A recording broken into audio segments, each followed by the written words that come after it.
বামালয় শাস্ত্ৰ হৈছে যিমানবিলাক ভাল গুণ হত্যা হিংসা লুণ্ঠন পৰশ্ৰীহৰণ এইবিলাকে হৈছে বামালয় শাস্ত্ৰৰ বিশেষত্ব। আজি তোমালোকক ব্যঞ্জন বৰ্ণ শিকাও ন দাদা? পাৰি বাৰু কলকাত তুমি এই দেখোন তুমি ইয়াত বহা দেই।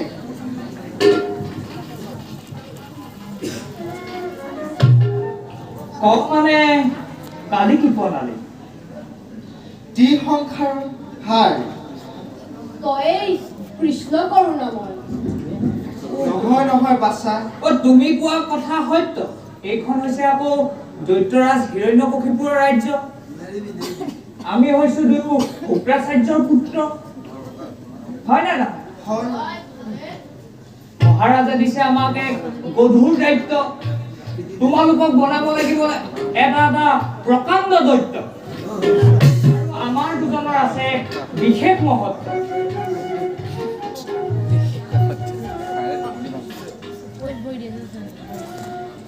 তোমালোকক আমি আজি এটা পদ্য দিম দেই।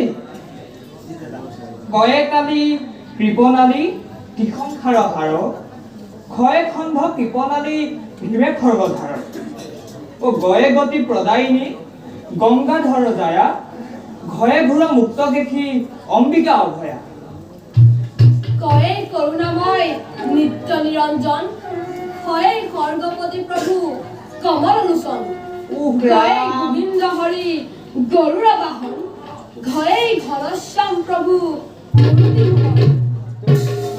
আমাৰ ইয়াত মানে হৰিনাম একেবাৰে পৃথক, বুজিছানে? ইয়াত আৰু মৰা কটা এইবোৰ শিকিব লাগিব।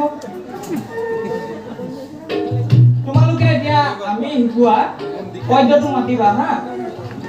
আমি অলপ আহাৰ গ্ৰহণ কৰি আছো। ব'লা ভাই।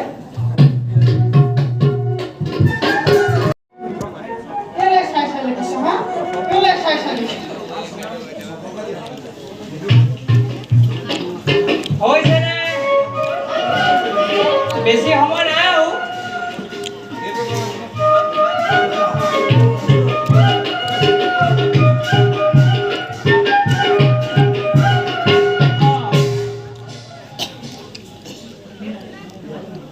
দাদা ভাই, এতিয়া আখৰকেইটা বৰ ধুনীয়া আকৌ দেই। ই ধুনীয়াকে লিখিছে দৈত্যৰাজ হিৰণ্যকশিপুৰ আমৰ আচাৰ। আমাৰ আচাৰ নহয় নহয়, আমাৰ ঈশ্বৰ।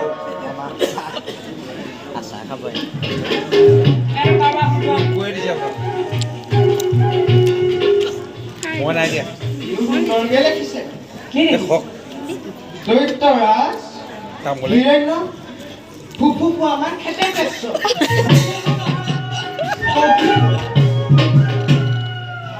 খালি ভাষা পাৰিবা লিখা ভালকে লিখা। চাওঁ তোমাৰ চাওঁ। ই আকৌ আকাৰিতাবোৰ নাই দিয়া। দতৰাজ হৰণ কশপ অমৰ অসৰ। ঐ আকাৰিতা দিবি আকৌ। মোৰ বোলে কি লিখিছ কি লিখিছ?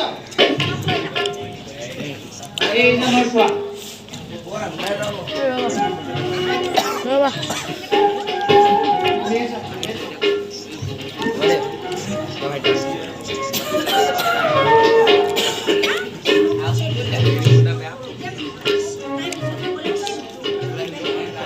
ই লিখিছে সত্য সদায় জয়। তুমি হৰিনাম কিয় লৈ আছা? দাদা ভাই, আমি দায়িত্ব লৈছিলো পাৰিম বুলি, কিন্তু এনেদৰে হ'লে নোৱাৰিম।